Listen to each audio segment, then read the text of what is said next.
Welcome back to the channel. This is Can I Be Ernest, back with another video. It's been a minute. I do apologize to my faithful. I've been battling a little head cold, but I've been paying attention. I've been paying attention to all the foolery going on over the last few weeks, and I'm here to talk about it. And one thing that is really, and I don't know if you guys have really paid attention to it, and let me preface this with the following. I don't give two craps about most of these entertainers, but let's be honest. They keep the content coming. They do.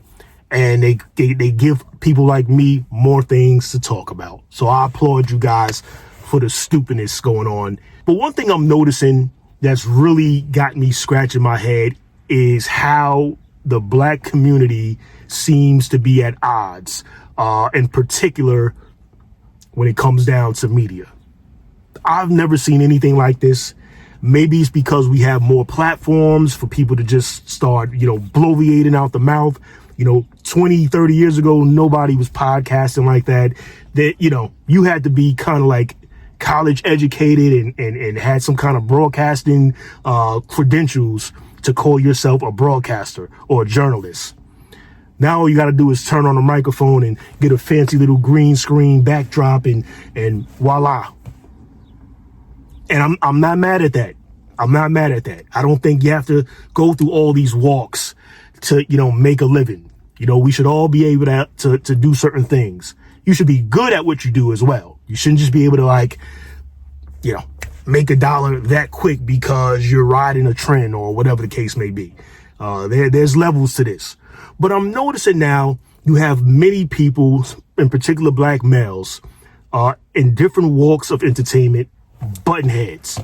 Some in different walks, some under the same umbrella.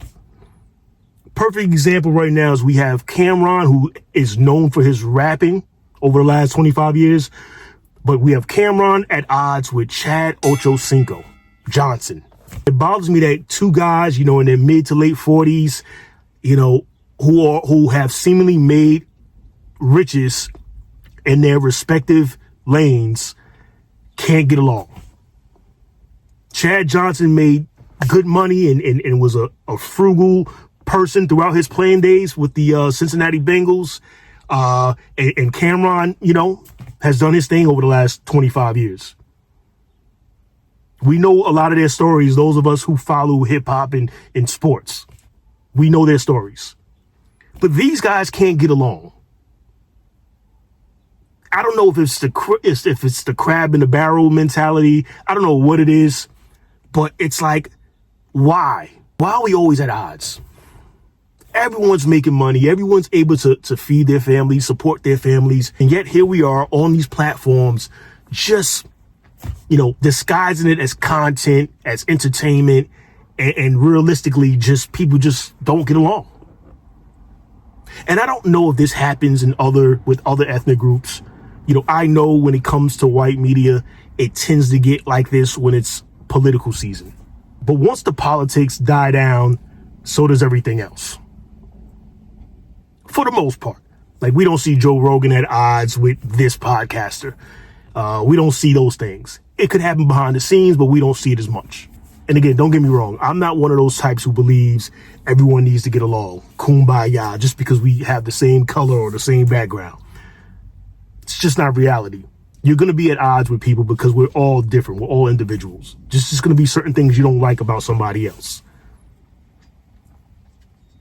And again, I know these things happen in other communities, but it just seems like within the black community, since the advent of social media and podcasting, where, everyone and their mom has a podcast now, it gives people more of a reason to just create unnecessary friction. You have a rapper who now considers himself to be a journalist, a sports journalist. And then you have a former athlete who pretty much is a co-host on Shannon Sharp's show. And, you can go down that rabbit hole to where their beef, started. But why are we at odds? You guys are a part of the 1%, or I believe you are. Why is someone like Chad Ochocinco even podcasting, to be honest with you? when he's made tens of millions and he's been a good spender throughout his career. And they're not the only ones. You got, people like Jason Whitlock, a credible journalist going at it with Stephen A. Smith. Two guys under the same umbrella who just can't get along. They have different takes, and that's fine, but they just take jabs at each other left and right. And you would think two black journalists who made it in a field dominated by white males, historically, but they made it. They reached their pinnacle, and they're still at odds. Last year, 2024, Cat Williams, blew the whistle on the entertainment industry. And I thought it would create, I don't want to say more unity, but just people would kind of get their shit in order. And in 2025, we're just at odds again. Cameron and Jim Jones, guys who pretty much grew up together in the neighborhood, in the industry. And, being from New York, you thought, hey, these guys are best friends, perhaps. Or good friends. Only to find out 25 years later, they are like they hate each other, despise each other. You can call it a little sibling rivalry, although they're not related, but you can call it a little, rivalry, whatever you want to disguise it as. Those are just two New Yorkers. That's how we do, I guess. But it's not all kumbaya like I was led to believe back in 2002. And it's just strange to see all these things happening, in real time. Just people not really liking each other. But why do we do this? Why does it seem to spike? Because a machine gives you a microphone now and you call yourself a podcaster. Why is it cool to just be at odds? Is it solely for content? Solely for views? What is it for? Sitting back these last few weeks, I'm just shaking my head. See, it's super important not to get yourself emotionally invested in this industry because it'll take you on a roller coaster ride. And you find yourself taking sides of people who don't know you from a hole in the wall, who only care because you're their money, who only care because you're supporting their lifestyle by buying tickets, by seeing their movies, by buying their music. So of course they're going to care about their fans. But realistically, you look at a comment section, people are at odds about celebrities. 50 Cent and Joe Budden. Joe Budden found him a lane as a podcaster after his rap days. So his objective is to speak about the industry and whatever else he decides to speak on. And 50 Cent didn't like it.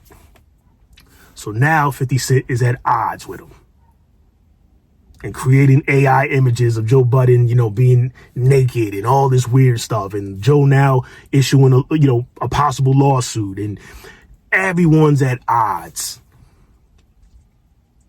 When people were at odds back in the day, you heard little rumors. You might have read something in the gossip column of a newspaper or one of those entertainment shows like Extra or Entertainment Tonight. Now it's everywhere. If somebody says something on one platform, it goes viral, and then it's on every platform. Then it even makes the news. It makes these entertainment shows. People just, taking little clips and just magnifying it into this whatever. And it's amazing to see that we just haven't figured this out. That there's somebody profiting off of these unnecessary, tensions and bickering, and it's somebody behind the scenes profiting. And let's not get this twisted. Everybody with a podcast is not making money. It requires sponsorships. That's how you get paid.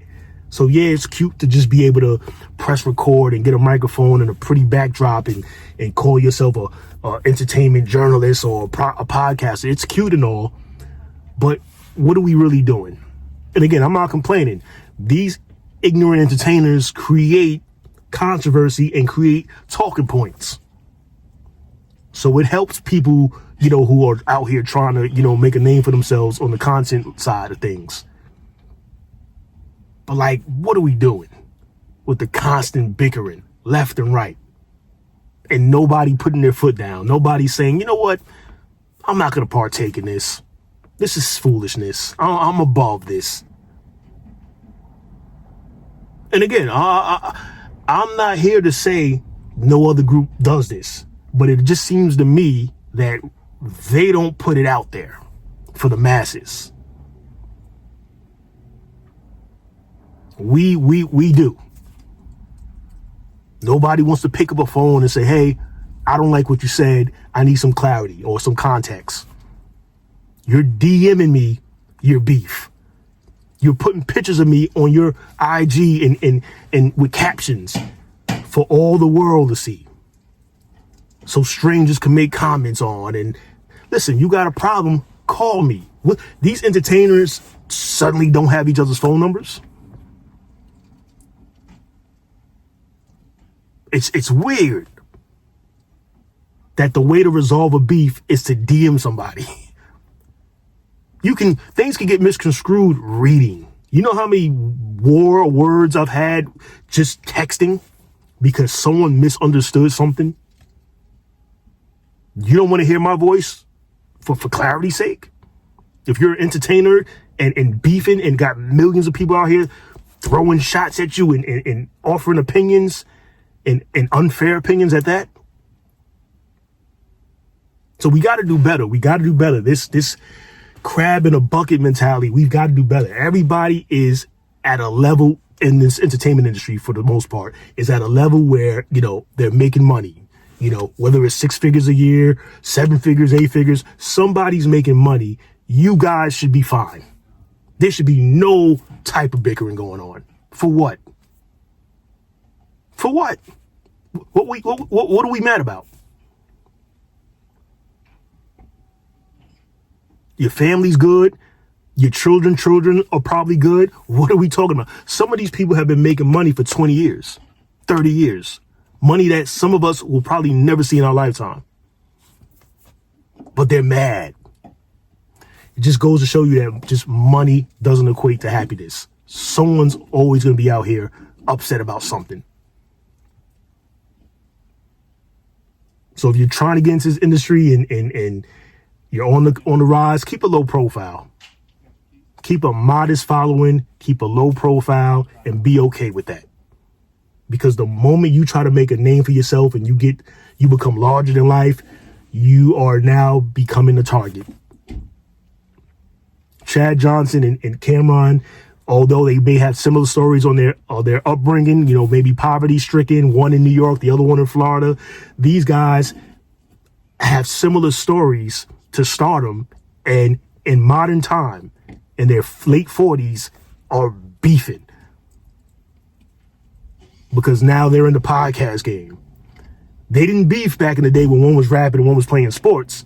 They kept their distance because there was no need to. Now there's friction. Everyone's eating. Why are we mad? Who cares if one person didn't want to work with the other person? Who cares if one person said, yo, talk to my PR person, talk to my manager? Who cares? Everyone's eating. You don't have to wake up and go to a job you hate. No one has to do that in this industry. You turn on a microphone, you make content, you create content day after day after day, and that's it. You go to little meetings, perhaps, you interview others. Yo, you guys got it easy. That's a cakewalk compared to most of us who have to wake up and do the same crap 9 to 5, Monday through Friday. What y'all really mad about?